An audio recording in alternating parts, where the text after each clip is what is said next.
दोस्तों, जय हिंद, जय भारत। आज मैं एक थोड़ा-सा हँसने वाली कहानी सुनाने जा रहा हूँ। मरुस्थल की मछलियाँ। एक किसान था जिसका नाम रहमान था। वह अकेला था। बचपन में उसके माता-पिता मर गए थे। धीरे-धीरे जवान हुआ और इसके पास एक जोड़ी बैल था, कुछ मुर्गे-मुर्गियाँ थीं, एक कुत्ता था, एक गाय थी। यह सुबह जो है अपने बैलों को लेकर के दोस्तों खेत में चला जाता था। खेत की जुताई बुआई करता था, शाम को घर आता था और जानवरों को भूसा और खली खिला करके और अपना खाना बना करके खाकर सो जाता था। जब ये पूर्ण जवान हो गया तो इसके रिश्तेदारों ने, दोस्तों ने कहा कि यार रहमान, तुम एक शादी कर लो। ये बोला, हाँ यार, शादी तो करना चाहता हूँ, जरूरत भी है, लेकिन बीवी ऐसी होनी चाहिए जो झगड़ालू ना हो। क्योंकि गांव में वो देखा था कि बहुत सी औरतें जो है अपने पतियों का दोस्तों जीना हराम कर दी थी, लड़ाई झगड़ा होता था, बच्चे रोते थे, तो बड़ा दुखी रहता था कि ऐसी जिंदगी से तो अकेली ही जिंदगी अच्छी है। रिश्तेदारों ने ढूंढ करके एक ऐसी लड़की को पसंद किया जो इसके लिए, रहमान के लिए अच्छी हो। उस लड़के का नाम था महताब। महताब का मतलब होता है पूर्ण चंद्रमा।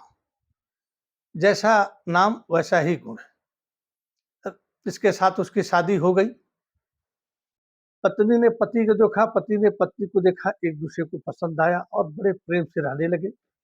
महताब जो है खाना बनाती थी, धान कूटती थी, घर का सारा काम करती थी और सब काम करने के बाद बचे हुए समय में खेत में जाती थी, अपने पति के कामों में हाथ बटाती थी, शाम को खाना अच्छा से अच्छा बनाती थी और उसके बाद दोनों खाते थे, नमकीन वाली चाय पीते थे और भात और साग रात को 10 बजे खाकर सो जाते थे।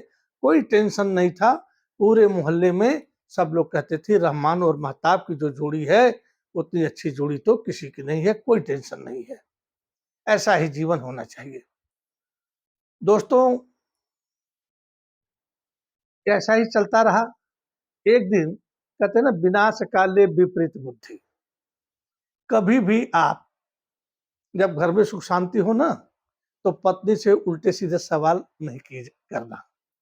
यदि उल्टे सीधे आप सवाल किए तो जानते ही हैं, मैडम लोगों का यदि दिमाग पलट गया तो घर में महाभारत शुरू है दोस्तों। यही इस कहानी में है। एक दिन कहता है रहमान कि महताब, तुम्हें मानना पड़ेगा कि पुरुषों के पास दिमाग औरतों से ज्यादा होता है। वह गृहिणी अच्छी थी, इसका जवाब नहीं दिया। फिर दोबारा ही खाना खाने पर पूछता है कि क्यों तुमने जवाब नहीं दिया, मानती हो ना हम पुरुषों का जो है दिमाग औरतों से अच्छा होता है। महताब से रहा नहीं गया, बोली ये तो अपनी अपनी जगह बात है, पर आप जानते हैं कुछ मामलों में औरतों का जो है दिमाग पुरुषों से ज्यादा अच्छा रहता है। यदि औरत मकरेजन पर उतर आए तो वो कुछ भी काम कर सकती है जिसका पुरुष उम्मीद नहीं कर सकते हैं। मकरेजन का मतलब होता है कि औरतों का फरेब। यदि औरत दिमाग, देखिए दोस्तों, दिमाग एक अच्छा होता है अच्छे काम के लिए और एक दिमाग होता है फरेब वाला। तो भाई दिमाग से ही फरेब भी होता है, दिमाग से अच्छा काम भी होता है। तो यदि औरत मकरेजन, औरत का जो फरेब पर उतर आए तो पुरुष को आंखों देखी घटनाओं को भी वह जुटला सकती है। तो कहा ये मकरेजन तो मैंने सुना है, पर मकरेजन होता क्या है, इसका मतलब क्या है? बोलिए अरे छोड़िए, चल ही खाना खाया जाता है, सोया जाता है, सब फालतू वाली चीजें हैं। अरे मुंह से निकल गया निकल गया। दूसरे दिन फिर शाम को खाने पर तो रहमान ने महताब से पूछ लिया कि अरे मकरेजन होता क्या है? अरे बोली, अरे मियाँ जी काहे आप अंग्रेजन के पीछे पड़े हैं? हैं?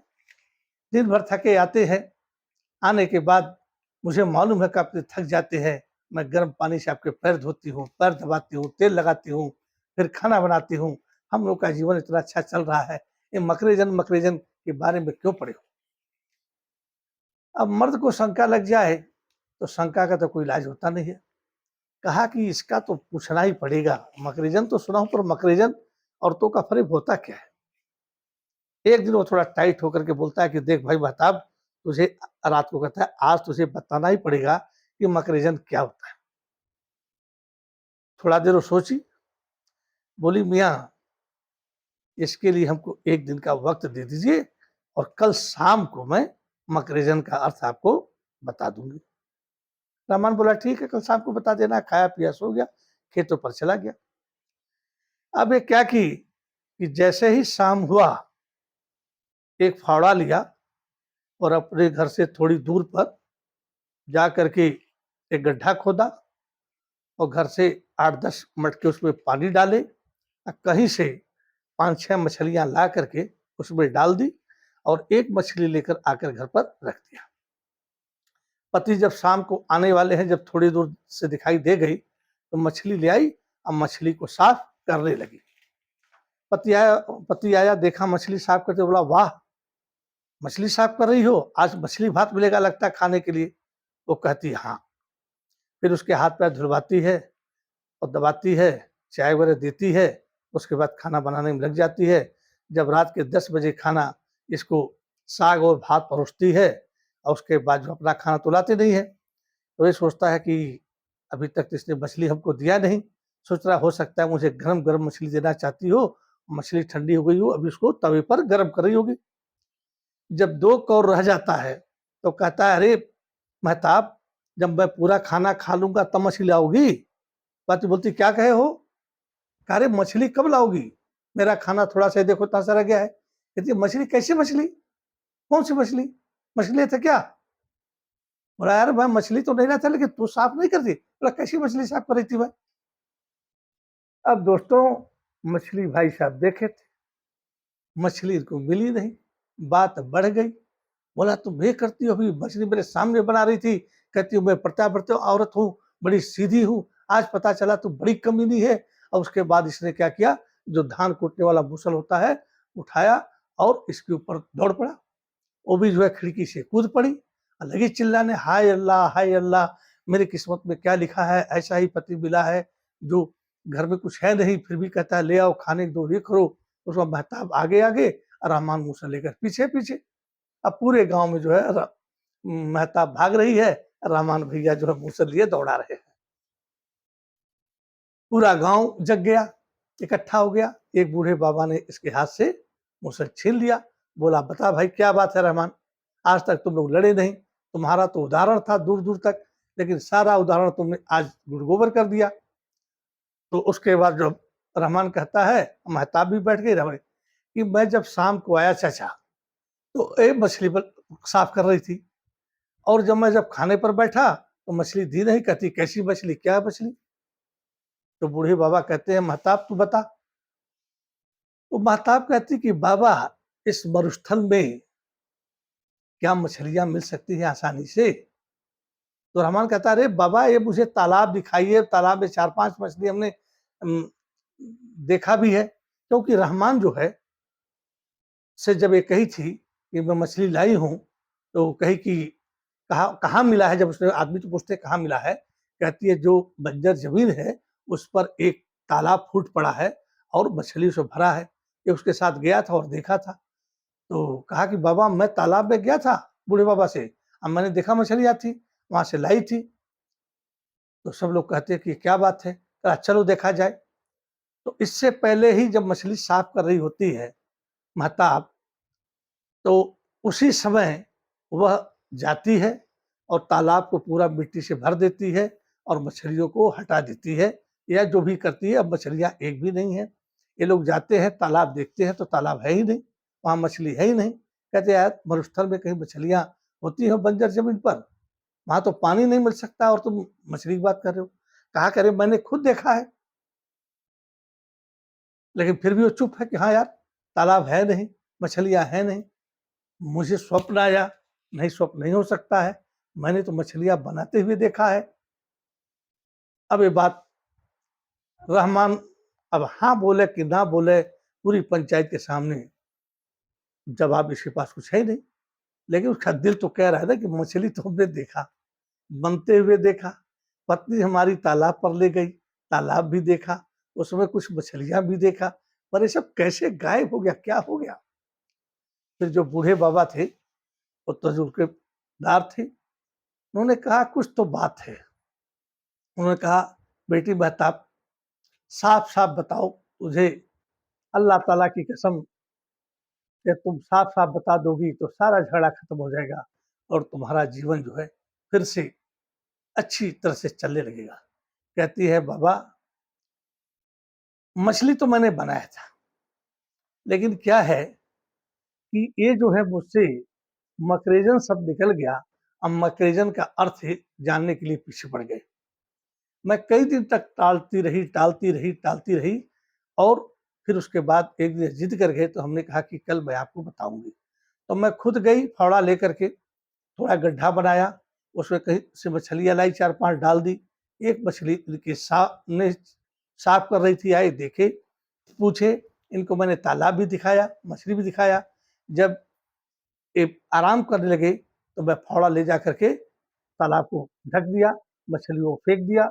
उसके बाद जो है मछली जो मैंने बनाई थी वो रखी हुई हूँ और उसके बाद जो है मैंने सब किया कि कभी भी यदि औरत फरेब करने लगे तो आदमी के सामने ही वो सब कुछ कर सकती है और आदमी को नारी बीच सारी है कि सारी बीच नारी है कि नारी ही की सारी है कि सारी ही की नारी है, संदेहालंकार में वो डाल सकती है, भ्रमित कर सकती है। अब पुरुष सब कुछ देखते हुए कुछ नहीं कर सकता है। क्यों? कि आप लोग विद्वान हैं, देखे हैं, जब भस्मासुर को आशीर्वाद मिल गया था कि जिसके सर पर आप हाथ जो भी सर पर आप हाथ रख दोगे वो भस्म हो जाएगा। भोलेनाथ ने आशीर्वाद दिया था और भोलेनाथ की पत्नी पाने के लिए वो भोलेनाथ को ही भस्म करने लगा। तो विष्णु भगवान को नारी का ही रूप पकड़ना पड़ा और उस दुराचारी भस्मासुर का अंत नारी से हुआ। जैसे विष्णु ने कहा था कि जैसे जैसे मैं डांस करूंगी वैसे वैसे तुमको डांस करना पड़ेगा, तब मैं तुम्हारे साथ चलूंगी। और लास्ट में विष्णु ने अपने सर पर एक हाथ और एक कमर पर हाथ रखकर जैसे डांस किया, भस्मासुर ने नारी के रूप में मोहित होकर के सेम वैसे ही शरीर की एक्टिंग की। एक सर हाथ पर और एक सर कमर पर रखा और सर पर रखते ही स्वयं जल के भस्म हो गया। इसलिए कहते हैं कि नारी का फरेब पुरुषस्य भाग्यम त्रियाचितम दैयो न जानापि। इसलिए अपने घर में कभी भी माताओं से, बहनों से, बीवियों से कभी ऐसा प्रश्न नहीं करना कि आपका हंसता खेलता परिवार उजड़ जाए। यदि आपको अच्छा लगा हो तो लाइक और सब्सक्राइब और शेयर कीजिएगा। और क्योंकि आपके ये सब करने से दोस्तों कुछ नहीं, हौसला बुलंद होता है कि हमने कुछ बनाया। जैसे एक माँ जब खाना बनाती है या एक पत्नी खाना बनाती है और खाना बहुत अच्छा बनता है तो खाने वाले खाकर कहते हैं, वाह बहुत अच्छा खाना।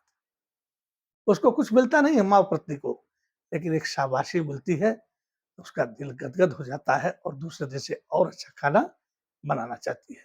इसी के साथ मैं खत्म कर रहा हूँ। यदि आपको अच्छा लगे, पसंद आया हो तो लाइक, सब्सक्राइब और शेयर कर दीजिएगा। जय हिंद, जय भारत, वंदे मातरम। नमस्ते दोस्तों।